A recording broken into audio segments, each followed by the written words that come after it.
Good coverage from both our squads. Wow! It's still alive, and this is possibly the longest rally we've seen in this conference thus far. But who other? CMFT muntik pang ma-upset ng Petrogas Angels. Wang pinasok ni Coach Dante, game changer. Mars Alba kinabog ang Angels at CC Rondina, tinaob lang si Van Sickle. Isang maligayang araw sa lahat, isang balita na naman ang ating tatalakayin.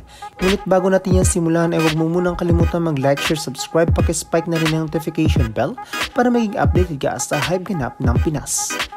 Naging mainit nga kaagad ang labanan ng CMFT laban sa Petrogas Angels nang nagkaroon ito ng matindihang depensa at opensa.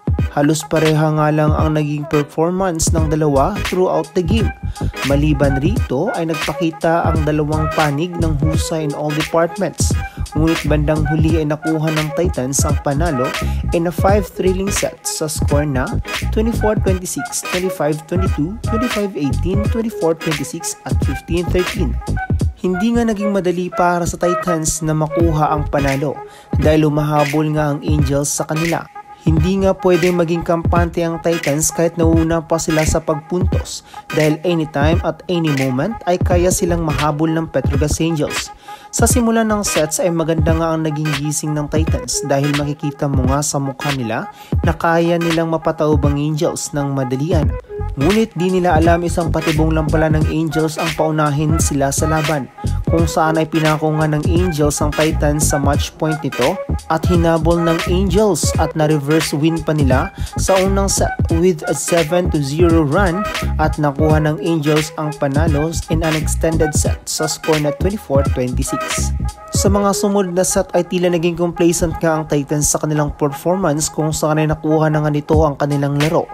Huling-huli na nga ng Titans ang galawan ng Petrogas Angels. Maliban rito ay pinapagana na rin ni Mars Alba sina Nunag at Madayag, pero ang pinakamagandang nangyari sa Titans ay ang pagbulusok ni CC Rondina para buhayin ang team. Nakuha nga ng CMFT ang second and third set sa score na 25-22 at 25-18.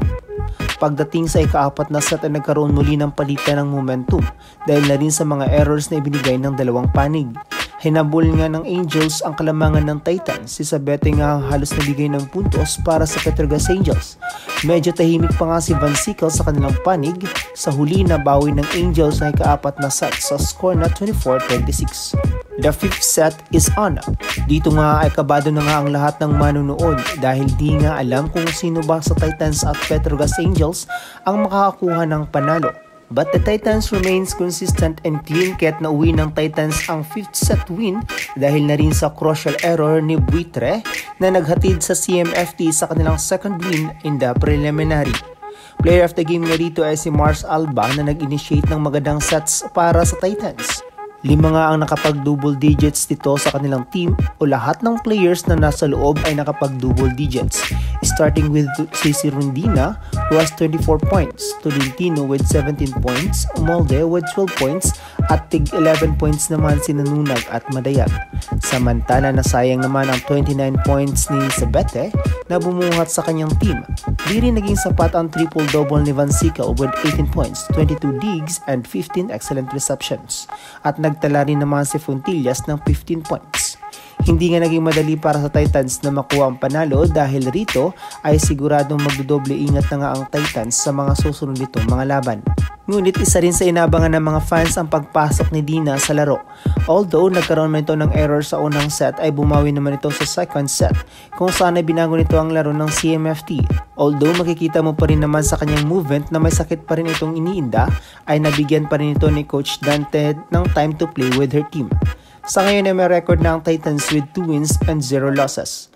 Samantala, nag-uwi naman ang Petrogas ng 1-1 win record. Mga ka-hype, sa tingin mo bang kayang-kaya ng tumapat ng Titans sa iba pang mga team dahil sa pagkapanalo nito sa Angels? Baka may sarili kang opinion sa bagay na ito. Salamat sa pagtutok mga ka-Spike. Sana nag-enjoy ka at sana di ko nasayang oras mo. Kaya don't forget to like and subscribe. Salamat sa suporta.